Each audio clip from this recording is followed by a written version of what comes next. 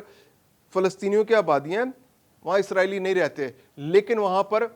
Policing اسرائیل کے ہاتھ میں۔ اور ایک بہت مختصر مغربی کنارے کا علاقہ یہ ایسا ہے کہ جہاں پر اسرائیل کی افواج نہیں جاتی اور وہاں پر صرف فلسطینی رہتے ہیں، لیکن وہ شاید غزہ کے علاقے کا جو رفح کا علاقہ ہے، جو ویسٹ بینک کا علاقہ ہے، اس کا بھی چند % علاقہ ہے وہ۔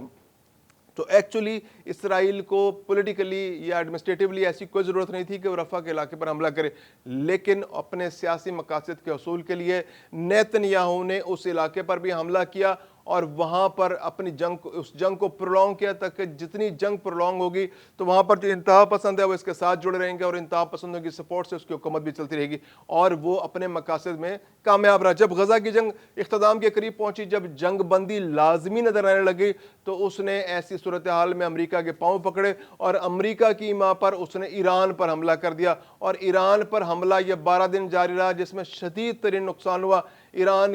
کو اس نے نقصان پہنچانے کی کوشش کی، اس کے ایٹمی ریئیکٹرز کو تباہ کرنے کی کوشش کی، اس کے ایٹمی سائنسدانوں کو نشانہ بنا کر کے شہید کر دیا۔ اس کے علاوہ جو ان کے فوجی سربراہان تھے ان کو ایک ایک کر کے چن کے شہید کیا۔ تو اس طرح سے اسرائیل میں نیتن یاہو نے اپنی پاپولیرٹی کے گراف کو بلند کرنے کی کوشش کی، لیکن اس کی یہ تمام کوششیں اس وقت خطرے میں نظر آ رہی ہیں، کیونکہ اس کی ایک اتحادی پارٹی UTG جو بالکل ایک مذہبی انتہا پسند گروپ ہے، جو بہت زیادہ ریلیجس گروپ ہے، اور جو مذہبی جو ان کے کلرجیز ہیں اس پر مشتمل ہے، تو اس نے علیحدگی کا اعلان کر دیا اپنے 6 لوگوں۔ پہلے ایک ان میں سے ایک علیحدہ ہو چکا تھا، اب مکمل 6 لوگ اس سے علیحدہ ہو چکے ہیں۔ تو پہلے 120 کے ہاؤس میں 67 لوگوں کی جو ہے نمائندگی اس کے پاس اکثریت موجود تھی نیتن یاہو کی حکومت کے پاس، لیکن اب وہ 67 سے کم ہو کر 61 رہ گئی ہے۔ تو یعنی کہ صرف ایک نشست کی برتری اس وقت نیتن یاہو کے پاس ہے، جس سے اس کی بہت ایک فرجائل قسم کی گورنمنٹ جو ہے وہ اس وقت قائم ہے۔ اب نیتن یاہو جو ہے اپنی حکومت کو پرولونگ کرنے کے لیے اس جنگ کو بھی پرولونگ کرنا چاہ رہا ہے۔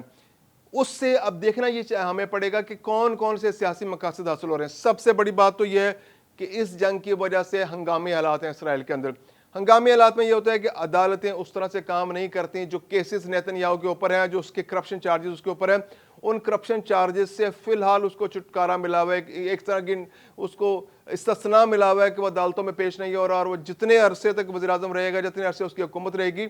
تو وہ اس پر عدالتوں کی جو تلوار لٹک رہی ہے اس سے وہ محفوظ رہے گا۔ دوسری بات یہ کہ وہاں پر وہ کسی بھی قسم کے ایڈمنسٹریٹو چینجز کر سکتا ہے، یعنی حکومت کے اندر ود ان دا گورنمنٹ وہ جس کو چاہتا ہے ہٹا دیتا ہے، جس کو چاہتا ہے رکھ لیتا ہے۔ اپنی پسند کی گورنمنٹ، اپنے پسند کے لوگوں کو اپنے گرد جمع کر رکھا ہے اس نے، اور اپنی اس کی جو ایڈمنسٹریشن ہے ٹوٹل اس کے کنٹرول میں۔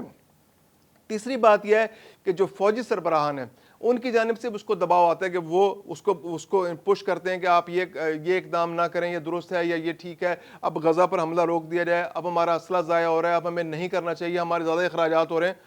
تو وہ اس جنگ کی وجہ سے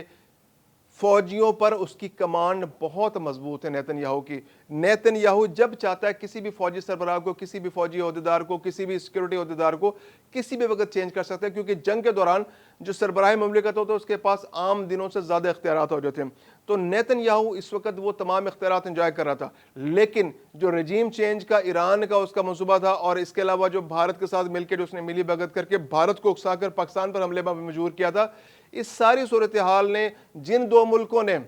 یہ اگریشن کی، بھارت نے پاکستان کے خلاف اگریشن کی اور اسرائیل نے غزہ اور ایران پر اگریشن کی، ان دونوں ملکوں کی حکومتیں اب انتہائی خطرے میں ہیں۔ نریندر مودی کہ حکومت آنے والے دنوں میں اس کے لیے خطرات ہی خطرات ہیں. بہت مشکل ہے کہ اگر الیکشن وہ جیت سکے. آنے والے ریاستی الیکشنز میں اس کو بہت زیادہ خطرات کا سامنا ہے. ممکنہ طور پر اس کو شکست نظر آ رہی ہے. اور دوسری جانب نیتن یاہو کی موجودہ گورنمنٹ جو ہے وہ بھی خطرات کا شکار ہے. یو ٹی جی نے اس کو کہہ دیا ہے کہ جو آپ نے کمپلسری جو مدارس کے طلبہ، جو دینی تعلیم حاصل کرنے والے طلبہ کے لیے بھی آپ نے لازمی کر رہا ہے کہ فوجی ٹریننگ دیں، تو ان کو آپ استثناء دیں. اگر استثناء نہیں دیں گے تو ہم حکومت سے علیحدہ ہو جائیں گے. تو وہی جب حکومت سے اس نے نیتن یاہو نے استثناء نہیں دیا فوجی ٹریننگ سے، تو یو ٹی جی جو ہے وہ گورنمنٹ سے علیحدہ ہو گئی. اور اب نیتن یاہو کی حکومت صرف ایک سیٹ پر بچی ہوئی ہے جو کسی بھی دن جا سکتی ہے، اور نیتن یاہو کی گورنمنٹ زمین پر دھڑام سے گر سکتی ہے.